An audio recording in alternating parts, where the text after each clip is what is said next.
बिस्मिल्लाहिर्रहमानिर्रहीम। अस्सलाम वालेकुम डियर स्टूडेंट्स। बच्चों, क्या हाल चाल है आप लोगों का? ठीक है आप लोग?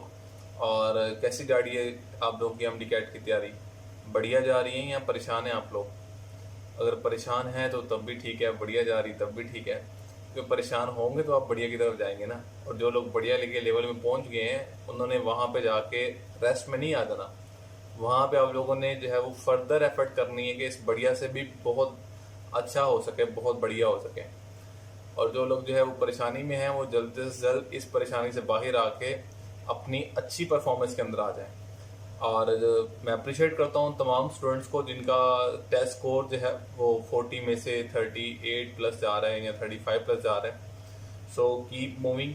ये आप लोगों का पहला राउंड है और 35 प्लस में जाना, दैट्स गुड। और लेकिन इससे भी आप एफर्ट करें, 40/40 जो है वो आप लोगों के आने चाहिए, क्योंकि यूएचएस में आप लोगों का स्कोर जो है वो 220/220 होना चाहिए। तो तब तो बहुत ही बढ़िया हो जाएगा ना फिर। अच्छा जी स्टूडेंट्स, हम टॉपिक के बारे में डिस्कस करें। लास्ट टाइम हमने, आपको पता है कि हमने यूनिट नंबर 12 डिस्कस किया था, इलेक्ट्रोमैग्नेटिक इंडक्शन। आज हमारे पास जो है वो यूनिट नंबर 13 है। चलें यूनिट नंबर 13 हम स्टार्ट करते हैं। यूनिट नंबर 13,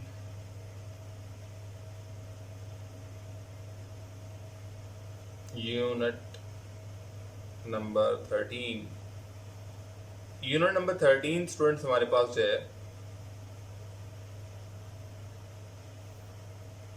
यूनिट नंबर 13 हमारे पास जो है वो है physics of solids.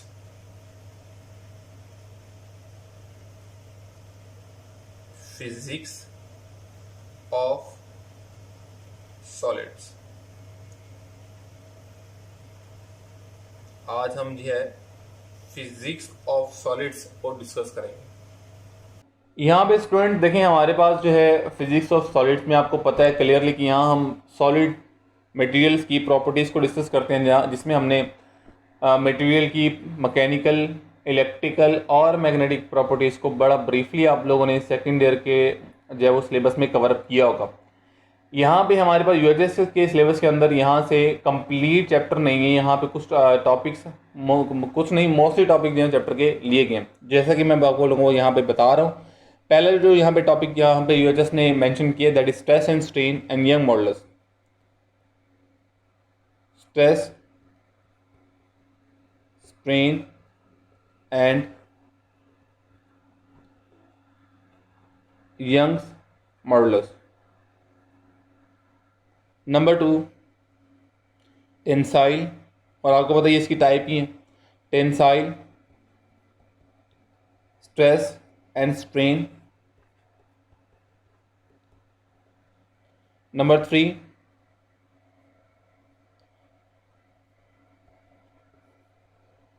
Hooke's law. Number 4 elastic and plastic deformation, elastic and plastic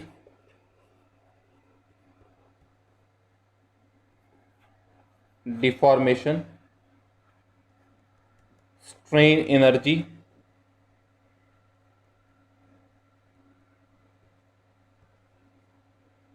and number 6 energy bands in solids, जो कि इसकी इलेक्ट्रिकल प्रॉपर्टीज़ में आ जाए, एनर्जी बैंड्स इन सॉलिड्स। तो स्टूडेंट्स, ये हमारे पास जो यूएचएस के सिलेबस के टॉपिक्स हैं जो आज के लेक्चर में हम डिस्कस करेंगे। यहाँ पे मैं आपको लोगों को क्लियरली बताते चलूँ, यहाँ पे यूएचएस ने 2019 के अंदर हमारे पास क्रिस्टलाइन, अमार्फस और पॉलीमेरिक सॉलिड्स को जो है वो यहाँ पे नहीं पुट किया हुआ, लेकिन आप लोगों ने उसको लाजमी देख लेना है। जैसा कि मैं आप लोगों को रिवाइज करवाता हूँ, क्रिस्टलाइन सॉलिड्स बड़े सिंपल, जिनमें रेगुलर स्ट्रक्चर ऑफ मॉलिक्यूल्स होता है और उसमें उनके शार्प मेल्टिंग पॉइंट्स होते हैं। एग्जांपल आप लोग देख लें उसकी, टेक्स्ट बुक से वाली ही करें। इस तरह अमार्फोस जो है वो बिल्कुल इनके अपोजिट होते हैं, जिनके अंदर इरेगुलर अरेंजमेंट ऑफ आइटम्स और मॉलिक्यूल्स होता है, और यहाँ पे इनके शार्प, इनके मेल्टिंग पॉइंट्स नहीं होते, फिक्स मेल्टिंग पॉइंट्स नहीं होते। पॉलीमेरिक सॉलिड्स हैं जो इन बिटवीन होते हैं, crystalline and amorphous, order and disorder. So ये सारी चीज़ें आप लोगों ने देख लेनी है, और एग्जाम्पल जो है मोस्टली आप लोगों ने बुक वाली, जो आप लोगों के टेक्स्ट बुक वाली हैं, वही आप लोग जो है वो फॉलो अप करेंगे। आइए इसको हम स्टार्ट करते हैं स्टूडेंट। सबसे पहले तो हम जो है वो डिफॉर्मेशन को ही डिफाइन करते हैं फिजिक्स ऑफ सॉलिड के अंदर। जो सबसे पहले हमारे पास मैकेनिकल प्रॉपर्टीज यहाँ पे मोस्टली दी गई हैं। तो at first what is mean bye deformation?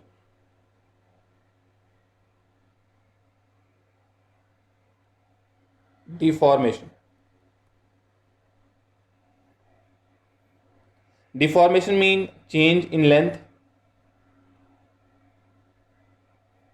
change in length, volume or shape of a substance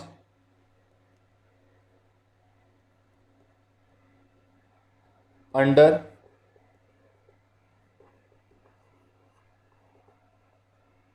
deforming force। जब कोई ऐसी फोर्स लग रही हो जो बॉडी को डिफॉर्म कर दे, डिफॉर्मेशन लिया है उसके अंदर, तो हमारे पास उसकी लेंथ, शेप या वॉल्यूम चेंज हो जाएगा। That is called deformation. यहाँ पे अगर हम इसकी टाइप्स की बात करें, डिफॉर्मेशन की टाइप्स की,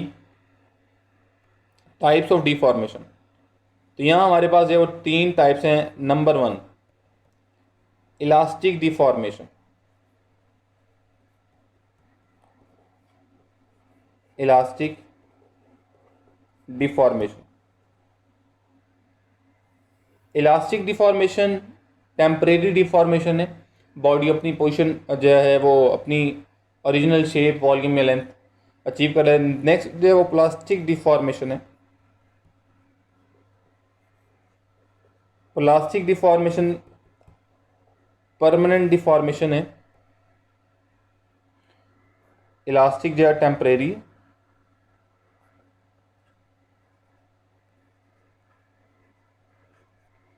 प्लास्टिक डिफॉर्मेशन परमानेंट है, एज इन पॉलीमेरिक सॉलिड्स में आती है। Number 3 rigid deformation. Rigid deformation rigid deformation जो है, आप इसके नाम से पे जान रहे हैं कि यहाँ पे रिजिड रिजिड बॉडी से रिलेट करता है। और रिजिड बॉडी में आपको पता है कि मॉलिक्यूल्स या एटम जो है वो बिल्कुल भी डिस्प्लेस नहीं होते अपनी पोजीशन से। तो इसमें हमारे पास नो चेंज या नो डिफॉर्मेशन, और एग्जांपल इसकी जो है वो क्या है? Rigid body.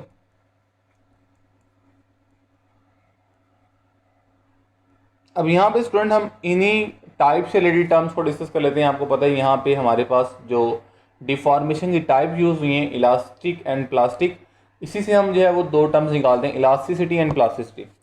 फर्स्ट जो है वो इलास्टिसिटी को हम डिस्कस करते हैं। What is mean by elasticity?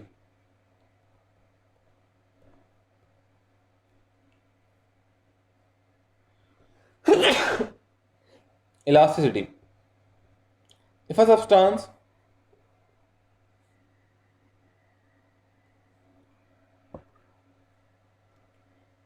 हाँ जी, elasticity if a substance retain its original length,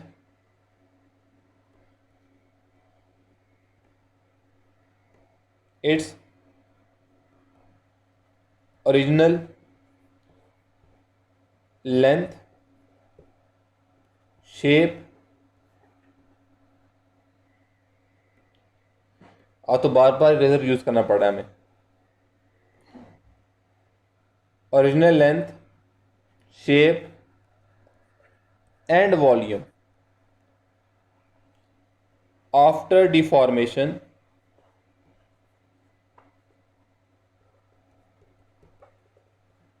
then this is said to be elasticity. Second term जो है that is plasticity.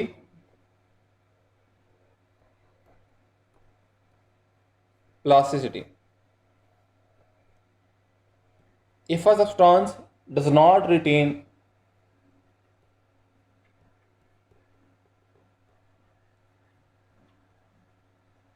does not retain its original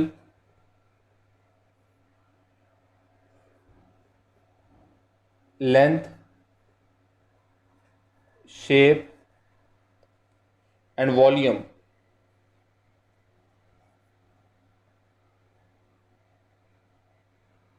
then it is said to be plasticity. तो यहाँ अब तक student हमने जो है वो बड़ी जनरल सी बातें डिस्कस की हैं लेक्चर में। अब हम जो है वो यूएचएस में जो हमारे पास प्रॉपर्ली टर्म गिवन थी स्ट्रेस, अब हम उसको डिस्कस करते हैं। स्ट्रेस जो डे बाय डे हमारे माइंड में बढ़ रहा है। स्ट्रेस क्या होता है जनाब? हमारे पास स्ट्रेस जो है that is restoring force, restoring या oppositional force, force per unit area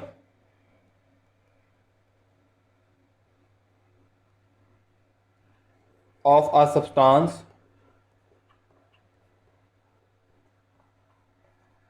under deformation।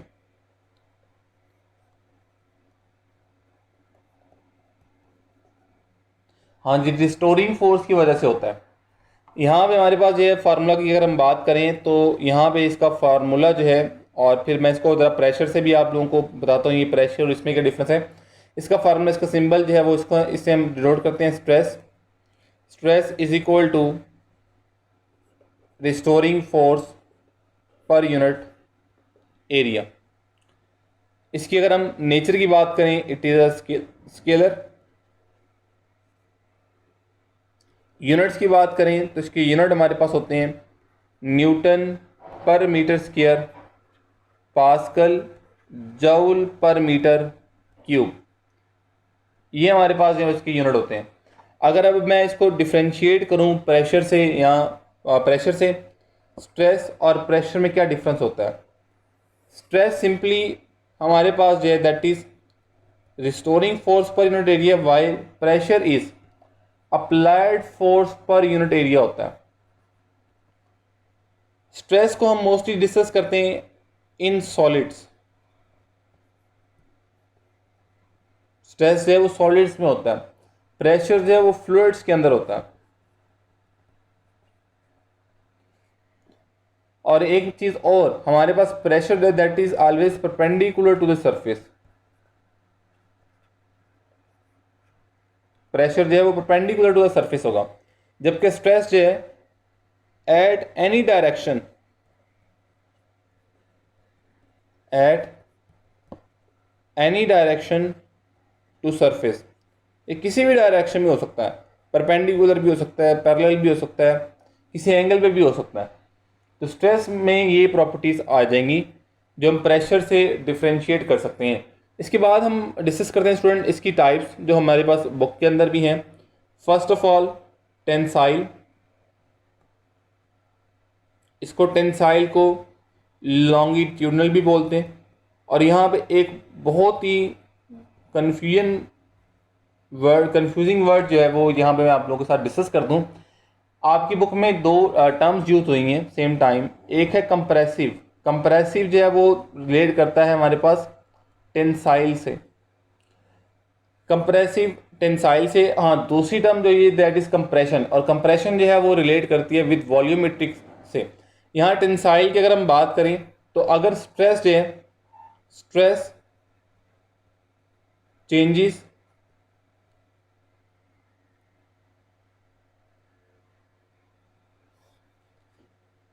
अगर हमारे पास जो है वो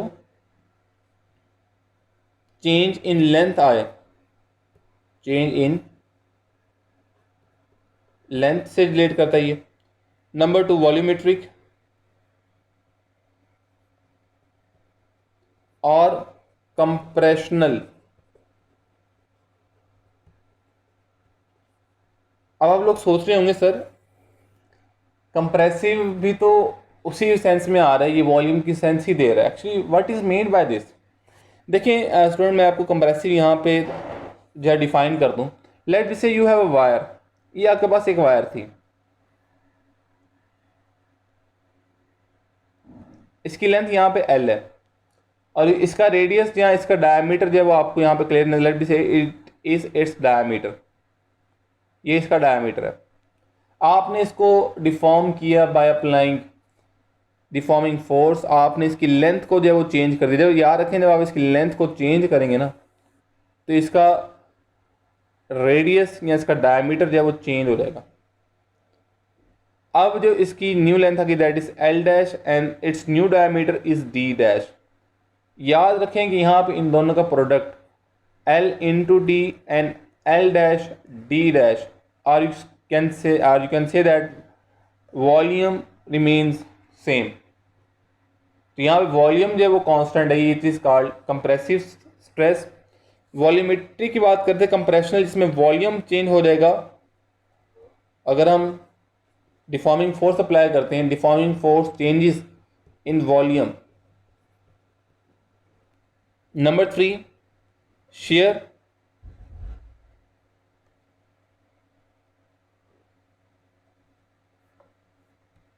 change in shape, change in shape। Next हमारे पास टर्म है that is strain.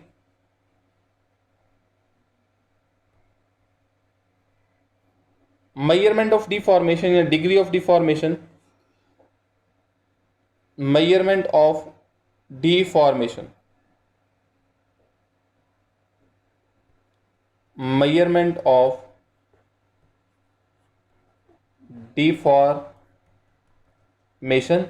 are fractional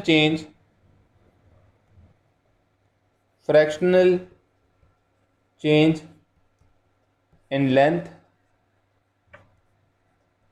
shape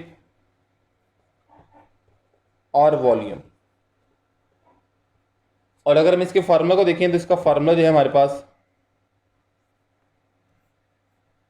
इसको हम इस सिंबल से शो करते हैं, strain, change in dimension, dimension mean length है तो लेंथ लेंगे, एरिया है तो एरिया लेंगे, वॉल्यूम है तो वॉल्यूम लेंगे। Change in dimension divided by original dimension, original dimension. तो यहाँ पे अगर हम नेक्स्ट यहाँ पे डिस्कस करें इसकी यूनिट, तो it has no unit because it is a ratio of same quantities, it is a dimensionless. उसके बाद अगर हम डिस्कस करें यहाँ पे इसकी टाइप्स को, तो स्टूडेंट इसकी भी tensile, compressive,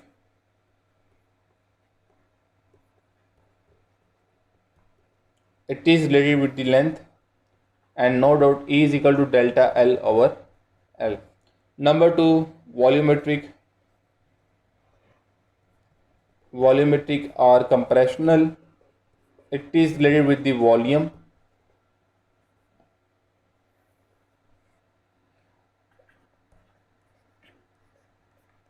and number 3, shear, it is related with the area,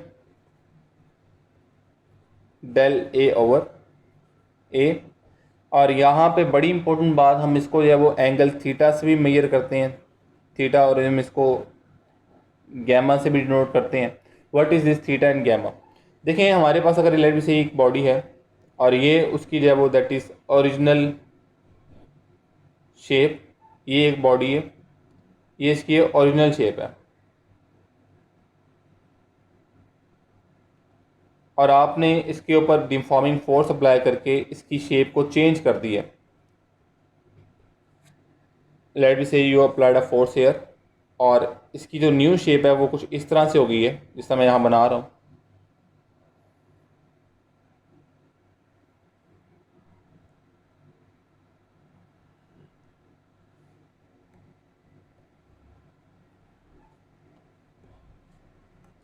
थोड़ी सी ज़्यादा हो गई तो मैंने कहा नहीं बना लें,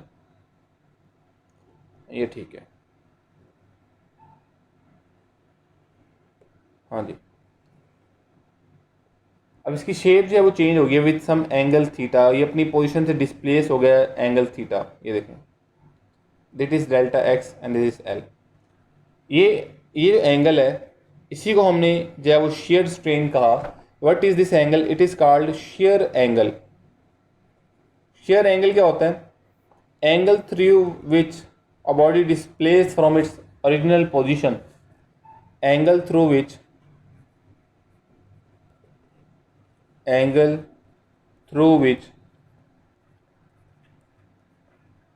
a body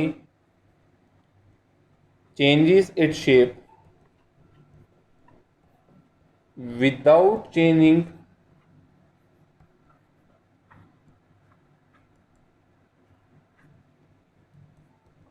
its length and volume.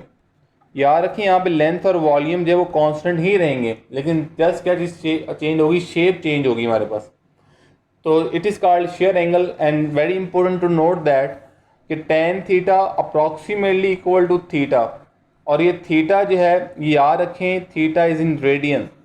ये थीटा जो हमने मेजरमेंट की थी ये रेडियन में थे, थीटा इज़ इन रेडियन।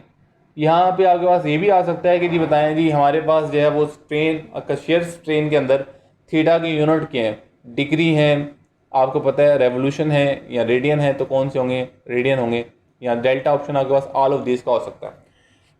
यहाँ पे स्टूडेंट अब डिस्कस करते हैं हम एमसीक्यूज़। देखिए हमारे पास पहले एमसीक्यूज़ में आपको पता है कि मैं जो है वो टेक्स्ट बुक को लेके चलता हूँ। आपके पास बुक में एक जो है वो न्यूमेरिकल गिवन है जिसमें हमें ये कहा गया कि हमारे पास एक वायर है जिसकी ओरिजिनल लेंथ जो है दैट इज़ 1 मीटर, एंड हमने उसके ऊपर फोर्स अप्लाई की तो चेंज इन लेंथ जो है दैट इज़ 20 सेंटीमीटर। बताएं हमारे पास उसका जो है वो परसेंटेज इलोंगेशन कितनी है? परसेंटेज इलोंगेशन क्या? परसेंटेज स्ट्रेन है। तो यहाँ पे very simple, alpha option 1.2%, beta option 2%, Charlie option 20%, delta option 1/2%। तो यहाँ पे इसको सॉल्व करने का मैं आपको सिंपली मेथड ये बता रहा हूँ। देखिए 1 मीटर दिया हुआ, इट्स मीन 100 सेंटीमीटर। 100 सेंटीमीटर कितना बढ़ गया? 20 सेंटीमीटर बढ़ गया। आपको पता 100 का 10 कितना होता है? 10%। 100 का 20 कितना होगा? 20%। तो यहाँ पे ज़्यादा हमें कैलकुलेशन करने की ज़रूरत नहीं है, ना हमारे पास टाइम होता है इतना। सो 20% इज़ करेक्ट। तो आपने मेंटली प्रेजेंट होकर काम करना है, इस मशीन को चलाना है आप लोगों ने। अभी मैं आपको और भी एमसीक्यूज यहाँ पे करवाता हूँ, तो फिर आप लोगों को फर्दर जो है वो क्लियर हो जाएगा कि हमने इनको शॉर्ट कैसे करना है। नेक्स्ट एमसीक्यूज, लेंथ हमारे पास है that is let be say L and change in length is also equal to length. तो हमारे पास स्ट्रेन कितना है? Alpha option 100, beta option 50, charlie option 20, delta option 1। Original length हमारे पास लेंथ ही थी, मतलब 1 मीटर थी, चेंज इन लेंथ भी 1 मीटर ही है। अब यहाँ पे आप कहेंगे सर यहाँ पे तो 100% चेंज आ गया, तो फ़ौरन से अल्फा को टिक कर दें क्योंकि आपने पिछले वाला कॉन्सेप्ट बड़ा अच्छा बताया था, वो हमें समझ आ गया। तो यहाँ पे हमारे पास देखें कि हमारे पास सिंबल के साथ परसेंटेज का साइन नहीं है, हमारे पास change in length that is equal to l. अगर आप स्ट्रेन निकालेंगे, strain is equal to delta L over l which is equal to 1। So here we have delta is correct option. हाँ जी, तो ये इसका डेल्टा ऑप्शन ठीक होगा। हाँ जी, अगर यहाँ पे ये होता है कि जाए बताएं परसेंटेज इलोंगेशन कितना है, यहाँ पे परसेंटेज का साइन होता है, तो फिर हम यहाँ पे 100% को टिक करते हैं। तो ये बातें स्टूडेंट आप लोगों ने बहुत ही एहतियात से याद रखनी है। अब एक और एमसीक्यू देखें, लेट भी से हमारे पास, मैं इसी को कोड कर रहा हूँ, हमारे पास एक और जो है वो, हाँ जी यहाँ पे एक और चीज़ भी है हमारे पास, बुक में एक और न्यूमेरिकल भी है जिसमें मैं कहा गया है कि हमारे पास जो है वो मुझे अब एग्जैक्ट वैल्यू याद नहीं है, बट वहाँ पे हमें परसेंटेज इलोंगेशन दी हुई है। परसेंटेज इलोंगेशन वहाँ पे शायद 30% है या 20% है, इस तरह से दी हुई है। और हमें जो है वो फिर ओरिजिनल लेंथ दी हुई है कि ओरिजिनल लेंथ जो है let be say that is 4 metre. Original length जो है वो 4 मीटर है। तो बताएं कि हमारे पास चेंज इन लेंथ कितना था।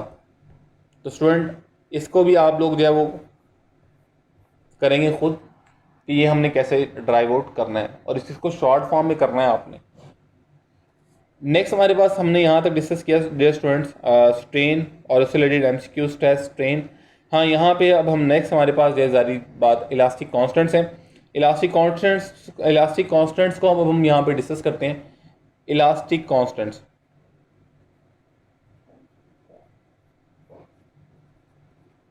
इलास्टिक कांस्टेंट में आपको पता है first of all that is elastic modulus.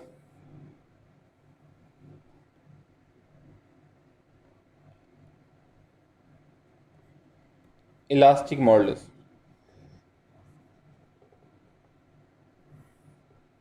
Elastic modulus आपको पता है बाय हुक्स लॉ अगर हम चलें तो it is a ratio of by Hooke's law stress is directly proportional to strain. यहाँ पे मुझे एक और एमसीक्यू याद आ गया जो मैंने आपको यहाँ से मैंने प्रीवियस टॉपिक में पुट करना था, लेकिन मुझे अब यहाँ पे याद आ गया। मैं भी आपसे लोगों से पूछता हूँ, stress is directly proportional to strain. अगर हम यहाँ पे सिम्बोलिकली फॉर्म में लिखें तो stress is equal to E and strain, where E is the elastic modulus ratio of stress to strain.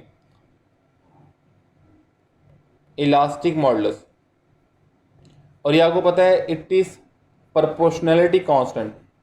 और मैंने आपको बताया हुआ कि प्रोपोर्शनैलिटी कांस्टेंट जो है वो अपनी इक्वेशन जो यहाँ पे आई है जिनके लिए वो प्रोपोर्शनैलिटी कांस्टेंट है उन पे डिपेंड नहीं करता। मीन इसका स्ट्रेस और स्ट्रेन के साथ यहाँ पे कोई रिलेशन नहीं है जब तक कि हुक्स लॉ ओबे हो रहा है।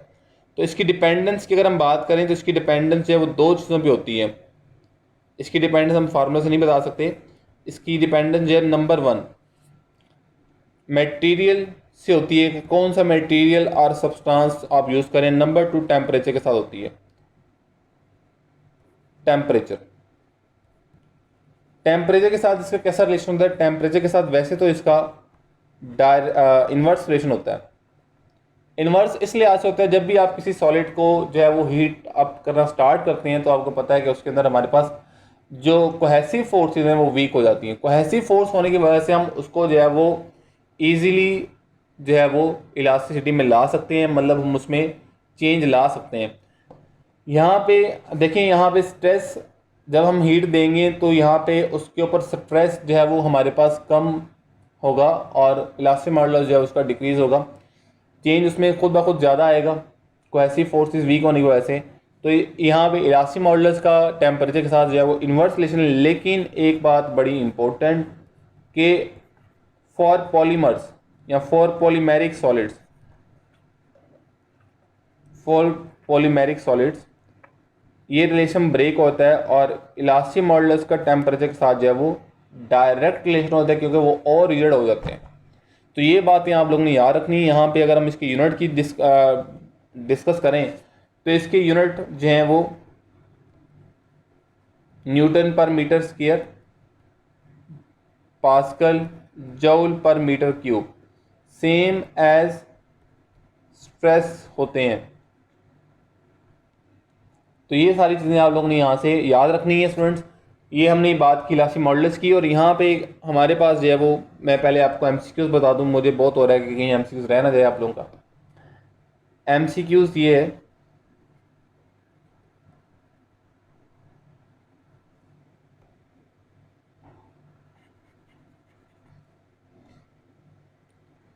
MCQs,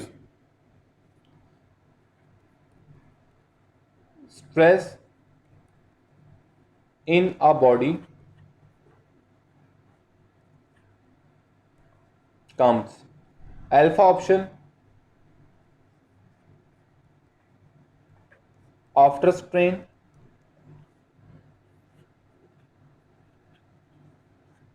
before strain, Charlie option same time as strain, delta option none of these। Stress जो है वो स्ट्रेन में, स्ट्रेन से पहले आता है, बाद में आता है, सेम टाइम पे आता है, यहाँ पे कोई अता पता नहीं है। तो यहाँ पे जो करेक्ट ऑप्शन आप लोग सोच रहे हैं वो बिल्कुल नहीं है before strain, it comes after strain. Strain के बाद आता है जनाब। स्ट्रेन के बाद कैसे आता है? रिस्टोरिंग फोर्स की वजह से आता है। स्ट्रेस जो है वो रिस्टोरिंग फोर्स की वजह से होता है ना। तो जब तक बॉडी, रिस्टोरिंग फोर्स कब पैदा होती है? जब बॉडी डिफॉर्म होती है। तो डिफॉर्मेशन होगी तो स्ट्रेस आएगा ना। तो स्ट्रेस जो है वो स्ट्रेन के बाद आता है। तो ये एमसीक्यू था जो मैंने प्रीवियस डिस्कस करना, लेकिन मैं भूल गया। अच्छा, नेक्स्ट हमारे पास जो स्टूडेंट, अब जो टॉपिक हमारे चल रहा था इलास्टिक मॉडल्स का, वो हम डिस्कस कर रहे थे। इसका अब इसकी टाइप्स की अगर हम बात करें, इसकी टाइप्स आपको लोगों को पता है कि 3 इसकी टाइप्स हैं। Number 1 Young's modulus, very important, जो हमारे पास यूएसएस के सिलेबस में भी है। Young's modulus related with the tensile stress and strain denoted by Y, F L A delta L. और चूंकि हमारा जब वो यंग मॉडल्स वाला ही टॉपिक यूएसएस के अंदर है, तो अभी हमने इसको, इस फॉर्मूले को अभी लेटर ऑन और भी अच्छी तरह से देखना है, आंखें खोल खोल के देखना है इसको हमने। नंबर 2 स्टूडेंट्स हमारे पास जो है वो बल्क मॉडल्स बाद में कर लेते हैं, पहले शेयर मॉडल्स कर लेते हैं, क्योंकि उसमें से मैंने एक बात बतानी है। शेयर मॉडल्स जो है that is related with the shape and noted by the G is F A and theta. मैंने आपको बताया था इसको हम शेयर स्ट्रेन को दिया थीटा से भी नोट कर सकते हैं, so I did it here. Number 3 हमारे पास स्टूडेंट जो है that is bulk modulus.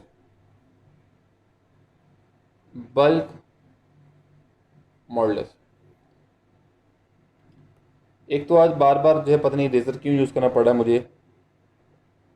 Bulk modulus देखें, कैपिटल केसेस को नोट करते हैं and note it is related with the volume A del B. हाँ जी, इसको मैंने बाद में इसलिए बताना था कि एक टर्म हमारे पास है कंप्रेसिबिलिटी। कंप्रेसिबिलिटी जो है that is the inverse of bulk models. तो ये चीज़ मैंने आप लोगों को बतानी थी कंप्रेसिबिलिटी के बारे में। इससे भी समटाइम रिलेटेड एमसीक्यूज आ जाता है, तो आप लोगों ने इसको देख लेना। अब यहाँ पे स्टूडेंट्स हम जो है वो हमने इलास्टिक मॉडल्स को, हम इलास्टिक कॉन्स्टेंट्स को डिस्कस कर रहे थे। हुक्सला हमने डिस्कस किया, स्ट्रेस एंड स्ट्रेन। अब यहाँ पे कुछ एमसीक्यूज जो है वो हम डिस्कस कर लेते हैं। At first MCQs, which one of following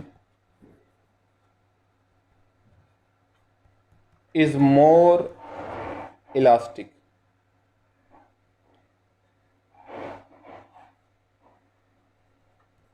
Alpha option rubber, beta option steel, Charlie option water, delta option tungsten।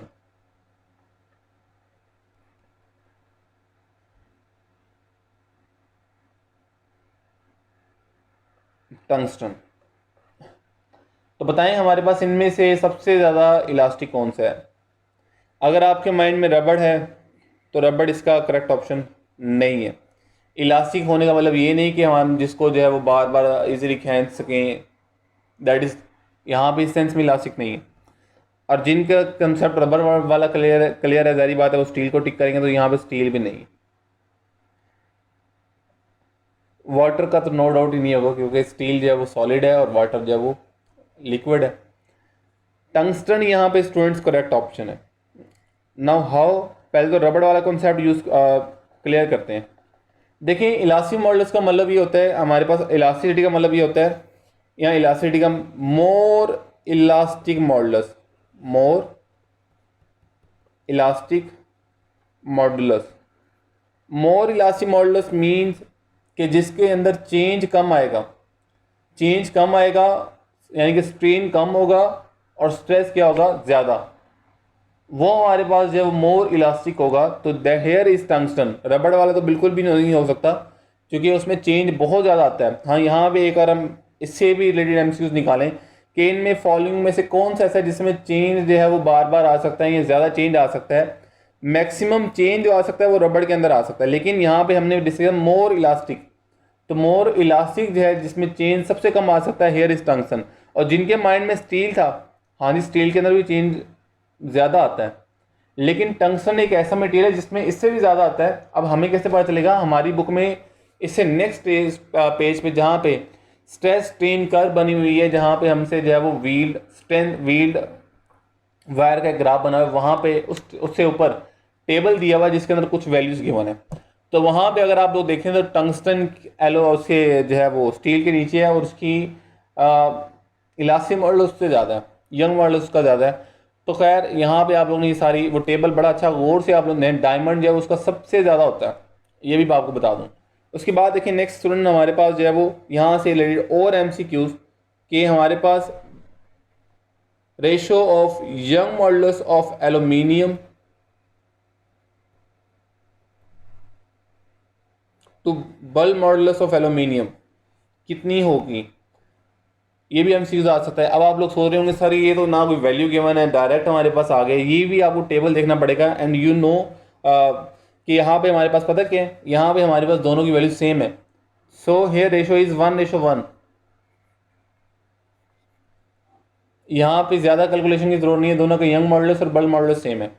और MCQs नेक्स्ट, बोन्स का for our bones for human bone. आप लोग जो मेडिकल के स्टूडेंट तो हमारी हड्डियों की, तो आप लोगों ने बायो में बड़ी बातें की होंगी, आज फिजिक्स में भी करके देखते हैं। बोन का जो है वो बल्क मॉडल्स क्या होगा, ज़रा ये बताना है आप लोगों ने। और अगर आप लोग देखेंगे तो बुक में हमारी में अगर मैं इसके ऑप्शन दूँ आप लोगों के, alpha option 1, beta option 0, Charlie option 100, delta option infinity. अब आप लोगों ने बड़ी अच्छी तरह टेबल देखा, तो टेबल में लिखा हुआ था इस तरह से लाइन लगी हुई थी, और वो ऑप्शन में नहीं है। It's mean it has an infinite value. इसकी वैल्यू कितनी है? इन्फिनिट है। अब इसकी वैल्यू इन्फिनिट कैसे, याद रखें यहाँ पे एक और MCQs। फॉर रिजिड बॉडी हमारे पास ये student, for rigid body, bones हमारे पास रिजिड बॉडी है, यहाँ पे रिजिड के स्पेलिंग ठीक कर लें, रिजिड बॉडी चेंज जो है वो 0 होता है। जब चेंज 0 होगा, स्ट्रेन 0 होगा, तो हमारे पास यहाँ पे इसका बल्क मॉडुलस जो है वो यहाँ पे 0 होगा। यहाँ पे ये रिजिड बॉडी के लिए ऐसे इलास्टिक मॉडुलस भी 0 होता है। तो ये आप बुक में से देख लें। आज यहाँ पे कुछ और बातें हमारे पास, ये एक बात याद रखें कि हमारे पास जो है वो यंग मॉडुलस और शेयर मॉडुलस ये फ्लूइड्स के अंदर नहीं होते, not in fluids, not in, इनको हम फ्लूइड्स में नहीं पढ़ते। आप देखें वाटर वाला आप कॉलम देखेंगे तो वहाँ पे यंग मॉडुलस और शेयर मॉडुलस 0 दिए गए हैं। सिर्फ हमारे पास for liquids, for liquid we have only, या we have bulk modulus only. यहाँ पे बल्क मॉडुलस डिस्कस करेंगे। और वेरी इंपॉर्टेंट नोट दैट अगर आपके पास आ जाएगा किस मटेरियल का बल्क मॉडुलस ज़्यादा है और आपके पास दिए हो, तो याद रखें कि सॉलिड का जो है वो फ्लूइड से जो है वो ज़्यादा होता है। मींस लिक्विड और गैसी से बल्क मॉडुलस जो है वो सॉलिड का, bulk modulus of solid liquid और गैसी से ज़्यादा होता है। तो ये सारी चीज़ें आप लोगों ने याद रखनी है। यहाँ पे इस तरह के MCQ आ सकते हैं। अब वेरी इंपॉर्टेंट कि मैंने प्रीवियस जो है आप लोगों को यहाँ पे मैंने ये फार्मूला यंग मॉडुलस का जो है आपके सामने रेड सर्कल किया था, इसको मैंने रेड जो है वो कलर से बॉर्डर किया, क्यों किया? यहाँ पे स्टूडेंट हमने जो है वो, अगर हमारे पास सम टाइम MCQ आते हैं कि हमारे पास मटेरियल जो है वो सेम है, सेम वायर है, ठीक है, या हमारे पास जो है वो कहा जाता है कि जी वायर है हमारे पास, तो हम बताएं कितनी फोर्स लगाएं कितना चेंज आएगा। तो यहाँ हमने dependence of change in length and dependence of force देखनी, डिपेंडेंस ऑफ डेल्टा एल। इससे रिलेटेड फिर मैं आपको MCQs भी देता हूँ, फिर आपको समझ आ जाएगा कि इसे MCQs आते कैसे हैं।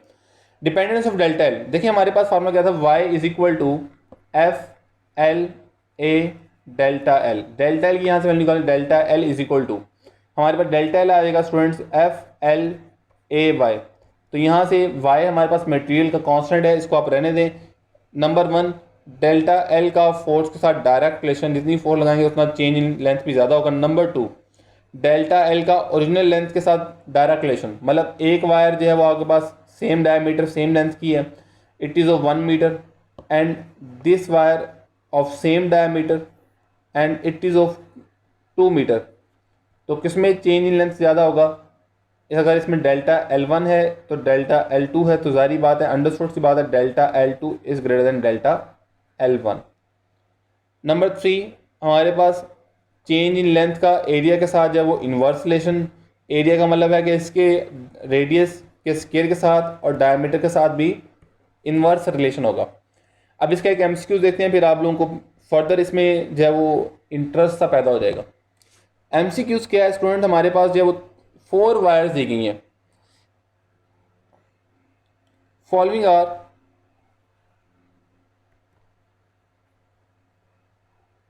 Wires of same material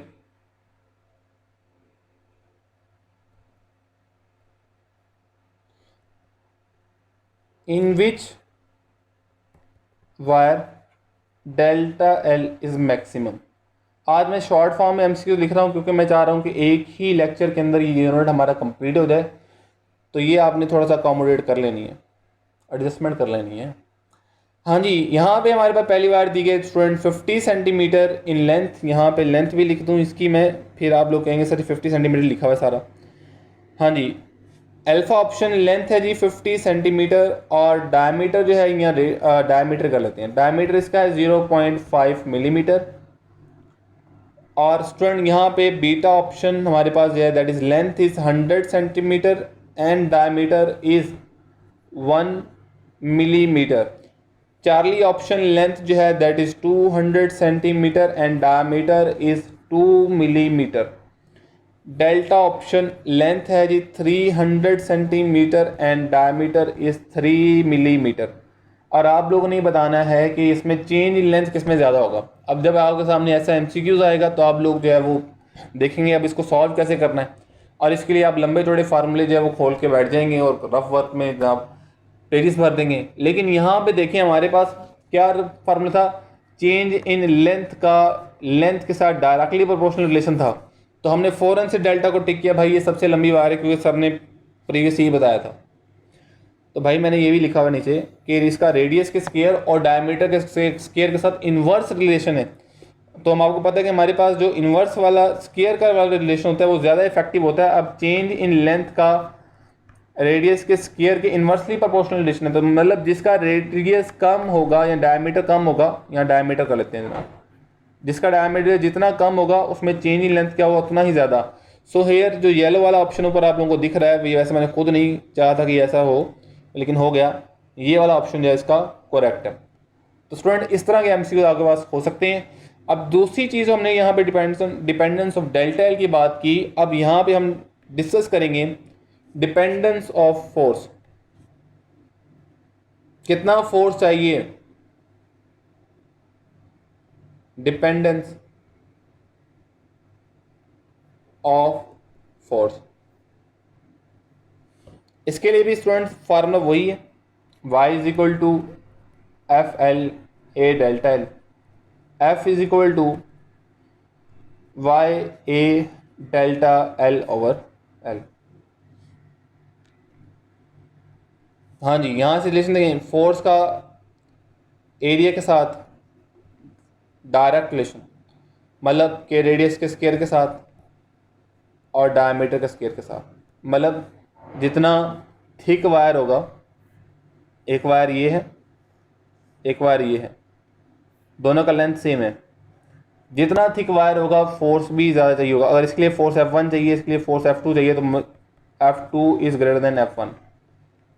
number 2, force का चेंज इन लेंथ के साथ डायरेक्ट रिलेशन, ये प्रीवियस में भी था, जितना फोर्स लगाएंगे उतना ही चेंज इन लेंथ ज़्यादा होगा। नंबर 3 स्टूडेंट हमारे पास जो है वो फोर्स का ओरिजिनल लेंथ के साथ इन्वर्स रिलेशन है, ये भी प्रीवियस था हमारे पास, कि हमारे पास जितनी लेंथ ज़्यादा होगी उसमें उतना चेंज ज़्यादा आएगा, और जारी बात हमें कम फोर्स लगानी पड़ेगी। जैसे कि लेंथी रॉड्स हैं वो इजीली से बेंड हो जाते हैं, जैसे आप एक सरिया लें, वो जैसे जो बिल्डिंग ब्लॉक्स में डालते हैं, अगर आप लोगों ने देखा हो तो अक्सर वो हमारे पास रिक्शा पर जा रहे होते हैं तो वो बड़ा ईजिली से जो है वो झुके होते हैं, बेंड होते हैं, क्योंकि उनकी लेंथ ज़्यादा होती है। जब हम लोग काट के पीसेस कर देते हैं, आप एक पीस लेके देखें वो बेंड नहीं होता, ओरिजिनल लेंथ कम हो गई है। तो ये हमारे पास dependence of F and dependence of delta l and the related MCQs with the elastic modulus हमने डिस्कस किए। नेक्स्ट हमारे पास ये यहाँ पे स्टूडेंट स्ट्रेस स्ट्रेन कर्व है, जो हमारे पास बुक में जो है वो दी गई elastic limit and yield strength से टॉपिक में। स्ट्रेस एंड स्ट्रेन कर्व मैं यहाँ पे डिस्कस कर दूँ आपके सामने। Stress and strain curve, stress and strain curve जो है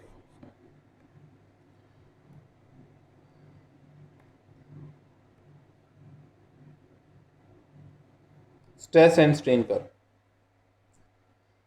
स्टूडेंट हमारे पास जो है वो स्ट्रेस जो है that is on x axis और y axis and strain on x axis because stress is dependent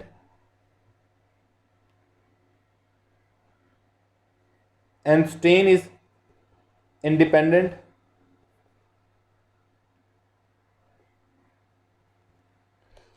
और ये जो ग्राफ मैं बना रहा हूँ आपके सामने, एक ग्राफ मैं ये बना रहा हूँ जो आपके सामने बुक में बना हुआ है। इट इज फॉर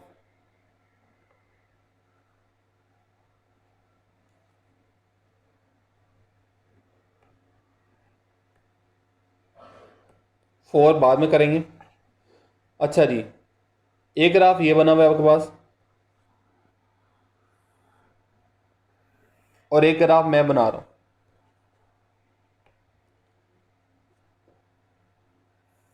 ये वाला स्ट्रेट लाइन। ये ग्राफ बना हुआ है स्टूडेंट, यहां पे हम स्ट्रेट ग्राफ को पहले डिस्कस कर लेते हैं, इसी को हम डिस्कस कर लेते हैं। इसमें पहले देखें हमारे पास इसका स्लोप क्या होगा। इस बार हम इसका स्लोप फाइंड करेंगे delta Y over delta X. तो आप देख सकते हैं डेल्टा वाई पे कौन सी वैल्यूज हैं, change in stress with respect to change in strain which is the equal to elastic modulus. तो स्ट्रेस स्ट्रेन का ग्राफ जो है हमें इलास्टिक मॉडुलस देता है, ये आप लोग याद रखेंगे। यहाँ पे ये भी आ सकता है कि इसके स्लोप की यूनिट क्या है, तो इसकी आपको पता है unit Newton per metre square pascal या जॉल पर मीटर क्यूब होते हैं। ये नेक्स्ट हमारे पास है स्टूडेंट, हम इस कर्व ग्राफ को डिस्कस करते हैं। आपको पता है कि जहाँ तक हमारे पास जो है ग्राफ स्ट्रेट जा रहा है, यहाँ तक ग्राफ स्ट्रेट जा रहा है ओ से लेके एथ पॉइंट तक, और फिर हम देख रहे हैं ए से जो है वो थोड़ा स्लाइडली सा बेंड हो गया, तो यहाँ इस पॉइंट को हम बी का नाम देते हैं। और यहाँ हमारे पास जो है यहाँ हम सी का नाम देते हैं, जहाँ पे स्ट्रेस जो है वो मैक्सिमम बढ़ा फिर उसके बाद नीचे आ रहा है। कभी आपने सोचा कि ये स्ट्रेस नीचे, यहाँ पे ये स्ट्रेस वाली कर्व नीचे क्यों आ रही है, ये भी मैं बताता हूँ आप लोगों को। पहले हम जो है वो ओ से लेके ए तक डिस्कस करते हैं, इसको हम बोलते हैं प्रोपोर्शनल रीजन। इसके लिए कलर हम चूज कर लेते हैं जी, हाँ जी बड़ा प्यारा सा कलर स्काई ग्रीन। हाँ, ओ से लेके हमारे पास एक कर्व स्ट्रेट है, इसको हम बोलते हैं प्रोपोर्शनल रीजन। और यहाँ पे हम स्ट्रेस को जो नाम देते हैं दैट इज सिग्मा पी। ये हमारे पास वो स्ट्रेस है जहाँ तक स्ट्रेस और स्ट्रेन प्रोपोर्शनल थे, हुक्स लॉ ओबे हो रहा था, प्रोपोर्शनल रीजन बोलते हैं इसको। बी तक हमारे पास प्रोपोर्शनल रीजन ब्रेक हो गया, ए से बी प्रोपोर्शनल रीजन नहीं है। लेकिन यहाँ हमारे पास जो है वो मैक्सिमम या व्हील स्ट्रेंथ के जहाँ तक हमारे पास बॉडी जो है वो इलास्टिक रही है, बी तक जो रीजन है वो इलास्टिक का रीजन है, बॉडी प्लास्टिक डिफॉर्मेशन में नहीं गई। तो ये हमारे पास सिग्मा ई को मैं इसको नाम दे रहा हूँ, बुक में जो है वो सिग्मा कुछ और का नाम दिया हुआ, लेकिन यहाँ इसको सिग्मा ई का नाम दे रहा हूँ। और यहाँ पे सी पे हमारे पास जो है वो बॉडी बी से सी प्लास्टिक डिफॉर्मेशन स्टार्ट हो गया है, और यहाँ तक बॉडी ने मैक्सिमम स्ट्रेस बियर किया है। यहाँ इस पॉइंट सी के बाद इस पॉइंट सी को हम यूटीएस या मैक्सिमम अल्टीमेट टेंसाइल स्ट्रेस का नाम भी देते हैं, कि यहाँ तक मैक्सिमम स्ट्रेस जो है बॉडी ने जो है वो गेन किया। उसके बाद कर्व हमारे पास जो है वो डाउन आ रही है डी। अब कर्व डाउन क्यों आ रही है, याद रखिए हमारे पास किसी भी ऑब्जेक्ट किसी भी सब्सटेंस के अंदर स्ट्रेस जो है वो तब तक होता है जब तक वो प्लास्टिक डिफॉर्मेशन में नहीं गई। जब वो प्लास्टिक डिफॉर्मेशन में चली जाएगी तो रिस्टोरिंग फोर्स जो है वो कम होना स्टार्ट हो जाएगी। अगर वो कम्प्लीटली डिफॉर्म हो गया, वो अपनी पोजीशन में आ नहीं सकता। रिस्टोरिंग फोर्स का बेसिकली मीनिंग क्या है कि जो बॉडी को अपनी ओरिजिनल शेप में लेके आए। जब बॉडी चला ही प्लास्टिक डिफॉर्मेशन के अंदर गया है तो अब हमारे पास रिस्टोरिंग फोर्स है ही नहीं जो इसको वापस लेके आ सके। बॉडी अपनी पोजीशन में वापस आएगा नहीं, इस मीन के रिस्टोरिंग फोर्स अब वहाँ पे डिक्रीज होना स्टार्ट हो गई है, जीरो हो गई है। तो वहाँ पे हमारे पास स्ट्रेस जो है वो डिक्रीज होगा, तो इसलिए ये कर्व नीचे आ रही है। अब यहाँ से इन्हीं ग्राफ से रिलेटेड स्टूडेंट एक और बात आपसे डिस्कस कर दूं कि ये वाला ग्राफ जो है आपको पता है कि ये किसका है, किस सब्सटेंस का है, डक्टाइल का। डक्टाइल सब्सटेंसेस क्या होते हैं, जो कि हमारे पास प्लास्टिक डिफॉर्मेशन में जाते हैं, इलास्टिक डिफॉर्मेशन के साथ। डक्टाइल सब्सटेंस का ग्राफ है। और जो साथ में बना हुआ है वो किस सब्सटेंस का ग्राफ है, ब्रिटल का, जो फौरन ब्रेक हो जाते हैं after the elastic limit reach. Plastic deformation में नहीं जाते, जिस तरह हमारे पास जो है वो गिलास है। तो ये बातें आप लोगों ने सारी यहाँ पे याद रखनी है, हालांकि हमारे यूएचएस के सिलेबस के अंदर नहीं है, लेकिन इनको डिस्कस करना बड़ा इंपॉर्टेंट है यहाँ पे। नेक्स्ट स्टूडेंट हम डिस्कस करते हैं strain energy. Strain energy, energy stored in a body या in a substance, energy stored in a body due to deformation under elasticity. Plasticity में जाएगा तो फिर वही बात है, रिस्टोरिंग फोर्स नहीं होगी। अंडर इलास्टिसिटी रहना चाहिए ऑब्जेक्ट, प्लास्टिसिटी में नहीं जाना चाहिए। और यहाँ पे हमारे पास जो डिफॉर्मिंग फोर्स होती है दैट इज वेरिएबल। फोर्स जो है वो वेरिएबल होती है। जब फोर्स वेरिएबल होती है तो work can be calculated, work calculated by area under the graph. जैसा कि यहाँ पे आपके पास बुक में एरिया दिया हुआ है कि हमारे पास जो है वो यहाँ पे चेंज इन लेंथ है और यहाँ पे फोर्स है और ये हमारे पास एक ग्राफ है। तो इस ग्राफ का एरिया जो है that is equal to the work done और एनर्जी स्टोर्ड इन सब्सटेंस और मटेरियल। और आपको पता है कि ट्रायंगल का area half F delta L. और यहाँ से इसी रिलेटेड हम स्टूडेंट फार्मूला निकालेंगे। It is the first form. अगर आपके पास जो है वो डेल्टा एल गिवन नहीं है, यहाँ आपके पास जो है वो यहाँ पे एफ गिवन नहीं है, तो उसके लिए हम इनकी वैल्यू सब्स्टिट्यूट करेंगे। और उसके लिए मैंने आप लोगों को अभी फार्मूला ये लिखवाया था, मैंने कहा था इनको माइंड में रखना है। एक था डेल्टा एल का, ये रहा F L A Y, F L over A Y. और इससे नेक्स्ट स्लाइड पे हाँ जी एफ वाई ए डेल्टा एल ओवर एल, ये आप लोग जो है वो याद रखेंगे। तो स्टूडेंट यहाँ पे अगर आपके पास जो है वो ओरिजिनल लेंथ गिवन और चेंज इन लेंथ गिवन ना हो तो फिर फार्मूला क्या होगा, एफ स्क्वायर एल वाई ए। और अगर आपके पास जो है यहाँ पे नंबर 3, अगर आपके पास फोर्स गिवन ना हो तो आप जारी बात है फोर्स की वैल्यू पुट करेंगे। फोर्स की वैल्यू वाई ए delta l square over l आ जाएगा वर्क डन। और यहाँ से बड़ी इंपॉर्टेंट बात है कि work is equal to half into stress strain into volume. Fourth formula number 5, W is equal to half Y strain square into volume. इसको हम इस तरह से भी राइट डाउन कर सकते हैं। और 6th फार्मूला इसका W is equal to 1/2 Y stress square into volume, ये भी हम कर सकते हैं। ये 6 फॉर्म्स मैंने आप लोगों को लिखवाई हैं। एक्चुअली यहाँ पे फॉर्म्स इसलिए लिखवाई हैं, समटाइम्स हमारे पास MCQs आ जाता है कि energy stored per unit volume is equal to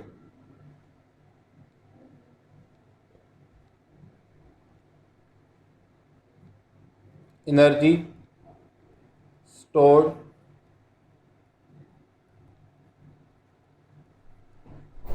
पर यूनिट वॉल्यूम। अल्फा ऑप्शन हमारे पास जो है वो that is 2 stress strain, beta option half stress strain, charlie option half strain into stress, delta option half stress into strain. तो बताएं इनमें से energy stored per unit volume का फार्मूला क्या था। आपको पता है हमारे पास बुक में लास्ट पे एनर्जी स्टोर्ड के बाद जो है वो एनर्जी स्टोर्ड जो है वो पर यूनिट वॉल्यूम भी दिया गया है। तो मैंने प्रीवियस भी आप लोगों को ये फार्मूला लिखवाया हुआ है यहाँ पे, ये बड़ा हमारे पास जो है वो इस तरह का एमसीक्यूज आ जाता है समटाइम्स। तो यहाँ से वॉल्यूम डिवाइड करें तो आपको पता है हाफ स्ट्रेस इंटू स्ट्रेन बन रहा है। So student we have here correct option that is of beta. Beta जो है यहाँ पे करेक्ट ऑप्शन है। तो ये यहाँ पे ये सारे हमने जो है वो बड़ी सिंपल सी बात यहाँ पर डिस्कस की। नेक्स्ट हमारे पास सम टाइम ऐसा होता है कि यहाँ से बड़ा एक डिफ़िकल्ट सा एमसीक्यू आ जाता है इस फॉर्म के अंदर के जी हमारे पास दो वायर्स हैं, उन दो वायर्स के जो रेडियाई हैं उनकी रेशो है R1 R2 जी 1/2 है। उनकी लेंथ की रेशो दी जाती है, ठीक है, उनकी लेंथ की रेशो दी गई है L1 L2 आपको दी गई है 4:1। और आपसे पूछा गया जी बताएं चेंज इन लेंथ ओवर उनकी चेंज इन लेंथ की रेशो क्या होगी अगर हम दोनों पे सेम फोर्स अप्लाई करते हैं, दोनों सेम मटेरियल की बनी हुई है। तो स्टूडेंट इस तरह की चीज़ें जो हमारे पास आ जाती हैं, अब उनको हमने कैसे सॉल्व करना है, या जो आपके पास बुक में लास्ट न्यूमेरिकल दिया हुआ है चैप्टर नंबर 17 का, वो आप लोगों ने लास्ट में करना है जब हम दो मटेरियल्स को ज्वाइन कर दें। वैसे हमारे पास यूएचएस में नॉर्मली तो आसान आसान क्वेश्चन ही आते हैं, लेकिन हम जितना टफ और स्ट्रॉन्ग तैयारी करेंगे उतना ही हम भी स्ट्रॉन्ग होंगे। तो इस एमसीक्यूज को अब कैसे करना है उसके लिए हम जो है वो फार्मूला देखते हैं। अब नेक्स्ट स्टूडेंट हमारे पास जो है वो रेशो फार्मूला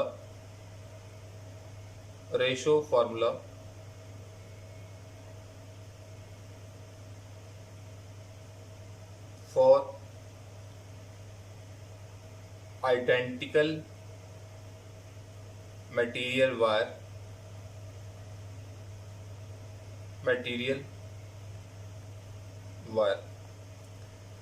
अब ये रेशो फार्मूला किस चीज़ का देखें स्टूडेंट्स, आप लोगों ने प्रीवियस लिया है, मैंने आप लोगों को बताया कि फोर्स का डिपेंडेंस क्या है, चेन लेंथ की डिपेंडेंस क्या है, इलास्टिक मॉडल्स का मैंने आप लोगों को बताया। समटाइम्स हमारे पास एमसीक्यूज ऐसे आ जाते हैं, इसको डिस्कस करने से पहले एक एमसीक्यूज पुट करना बड़ा ज़रूरी है। जिस तरह कि आपकी बुक में भी लास्ट वाला न्यूमेरिकल दिया हुआ है सेम लाइक दैट, उस तरह से यहाँ एक और टर्म में जो है वो आपके पास एमसीक्यूज आ सकते हैं जिसको आपने बड़ा शॉर्टली फॉर्म में यानी कि बड़ा क्विकली विद इन 30 सेकेंड आप लोगों ने सॉल्व करना है। लेकिन उसका ट्रिक क्या है, देखिए लेट मी से आपके पास एक एमसीक्यूज आया जो मैं आपके सामने पुट कर रहा हूँ। एमसीक्यूज है जी two wires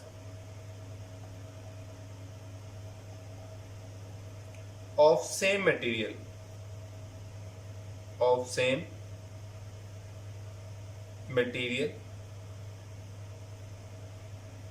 have length ratio 1:4 and radii 1:2. If same force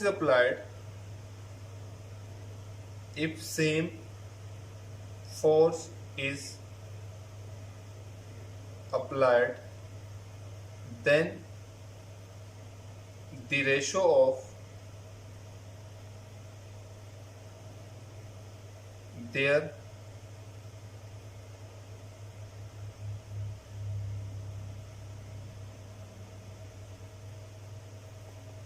extensions, तो फिर उनकी एक्सटेंशंस की रेशो क्या होगी या चेंज इन लेंथ की रेशो क्या होगी, ये हम लोगों ने इस एमसीक्यू से बताना है। नोट अल्फा ऑप्शन बीटा आप लोगों को गिवन होंगे, वो अभी हम फाइंड भी कर लेते हैं, अल्फा बीटा चार्ली डेल्टा।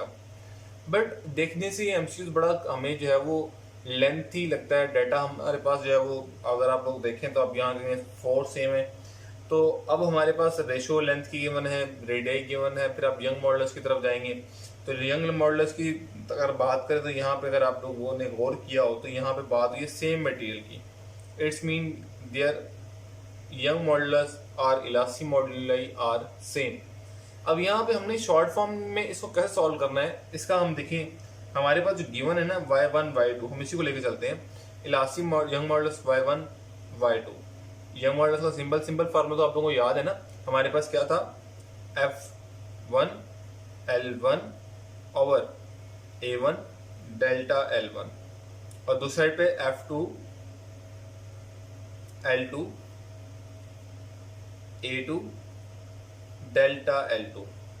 अब यहाँ पे आप सेम नेचर वाली क्वांटिटीज, फोर्स एक साइड पे कर लें, लेंथ एक साइड पे कर लें, एरिया और चेंज इन लेंथ या एक्सटेंशन आप एक साइड पे कर लें। लेट मी से like this, I am saying that कि यहाँ पे F1 ओवर F2 एक साइड पे कर लिया आप लोगों ने, लेंथ L1 L2 एक साइड पे, and similarly like here delta L2 delta L1 आएगा यहाँ पे, delta L1 delta L2, area A1 and area A2, and this area can be changed into diameter and radii.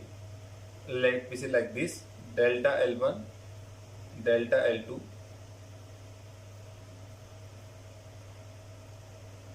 D1 D2 whole square, which is equal to delta L1 delta L2 into R1 over R2 whole square। तो ये formula आप लोग जो है याद रखेंगे, आपके पास ये शॉर्ट फॉर्म में यूज होगा जब आपने इसको पुट करना हो। अब देखिए सेम फोर्स की बात हुई थी, यहाँ पे बात हुई थी हमारे पास जो प्रीवियस MCQ था, बात यहाँ पे हो रही थी सेम फोर्स की, सेम फोर्स। तो F1 और F2 भी कितना हो जाएगा, F1 और F2 भी हमारे पास सारी बात है 1 हो जाएगा, तो ये भी 1 हो गया। इसको तो आप यहाँ से खत्म कर दें। लेंथ फार्मूला को बन जाएगा L1 L2 into R2 over R1 whole square is equal to delta L1 over delta L2। याद रखें ये वाला R1 और R2 इधर आके क्रॉस, मैंने जो है इसको यहाँ इस साइड पे लिया इक्वेशन के इस साइड पे, तो इक्वालिटी के जब इस साइन पे आएगा तो R2 बाय R1 हो जाएगा। अब गिवन क्या था, गिवन था हमारे पास कि लेंथ की रेशो L1 ओवर L2 1:4 है और R1 रेशो R2 कितना है 1:2। अगर हम इसको पुट करते हैं डियर स्टूडेंट तो हमारे पास क्या आंसर आता है, L1 over L2 1/4, R2 over R1, R1 और R2 की रेशो क्या थी, R1 और R2 की रेशो थी 1:2। तो इसका इन्वर्स करेंगे 2 ओवर 1 होल का square, it will be equal to 1:1।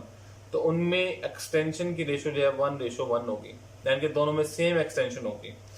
तो ये स्टूडेंट बड़ी डिफरेंट टाइप से ये यहाँ पे MCQs आ सकते हैं, सम टाइम ये भी आ सकता है कि जैसा मैंने आपको बता दिया 1:1 आपके पास ये क्यों हो कि हमारे पास जो है वो यहाँ पे हमारे पास जो चेंज इन लेंथ आया यहाँ पे हमारे पास अगर हमारे पास यहाँ पे कह दी जाए, लेट भी से आपको ये कह दिया जाए कि हमारे पास जो है वो हमने फोर्स भी सेम अप्लाई की है और लेंथ भी सेम है, तो बताएं कौन सी वायर जो है वो ज्यादा थिक है।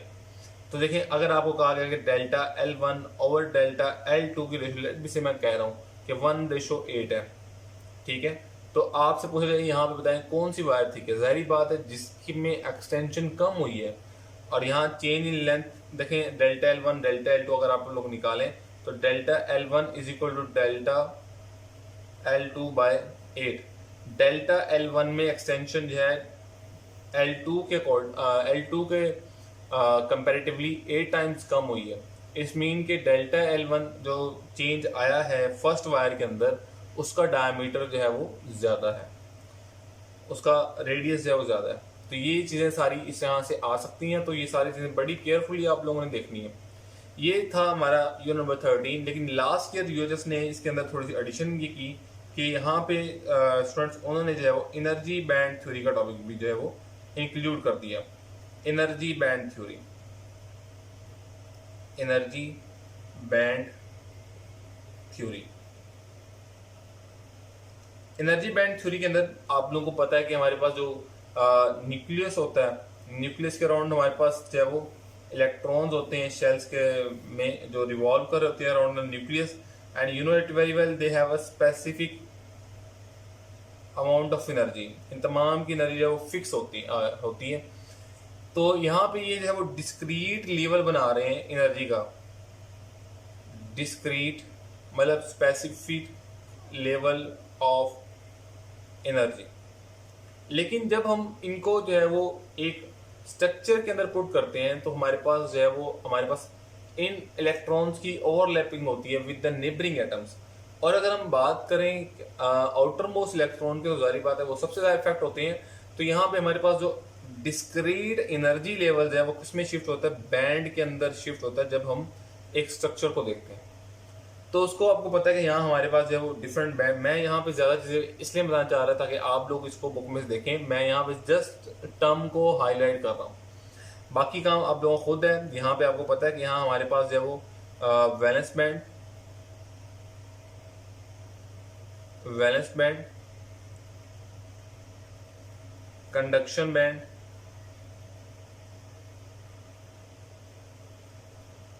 और forbidden energy gap, forbidden energy gap, ये सारी टर्म्स आप लोग बुक में से देखें या सर्च आउट करें, वैसे टेक्स्ट बुक में अच्छी तरह से दी हुई है। फिर इसके बाद कंडक्टिविटी हमारे पास दी हुई है, कंडक्टिविटीज किसकी हमारे पास आपको पता है, पहले तो कंडक्टर की दी हुई है बुक में कितनी होती है, फिर सेमी कंडक्टर की दी हुई है, और उसके बाद है स्टूडेंट इंसुलेटर की दी हुई है।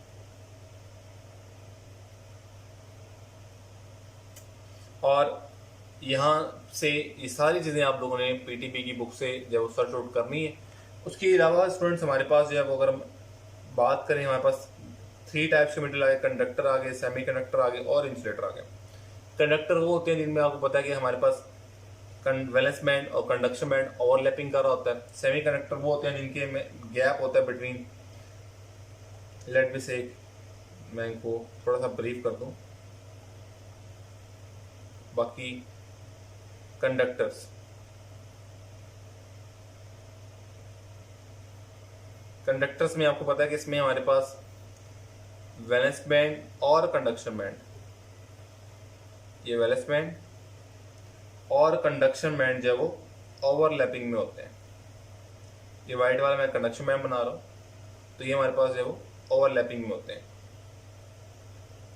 और जब हम बात करें सेमी कंडक्टर्स की, सेमी कंडक्टर से पहले हम इंसुलेटर की बात कर लेते हैं।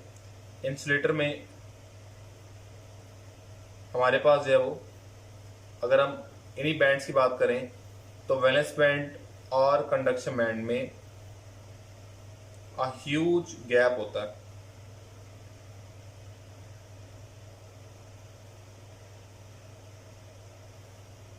यहाँ पे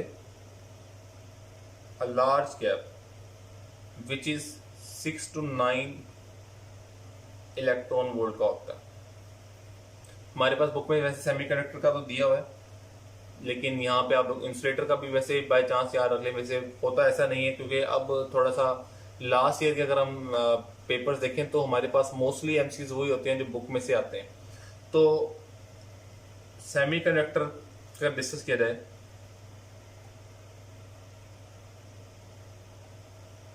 सेमीकंडक्टर, तो सेमीकंडक्टर के अंदर स्टूडेंट्स गैप एनर्जी बैंड से बात की जाए, ये वैलेंस बैंड, और इससे थोड़ा सा ऊपर हमारे पास कंडक्शन बैंड होता है, और इनमें जो एनर्जी गैप है that is of order of 1 electron volt. और अगर हम बात करें एट रूम टेम्परेचर,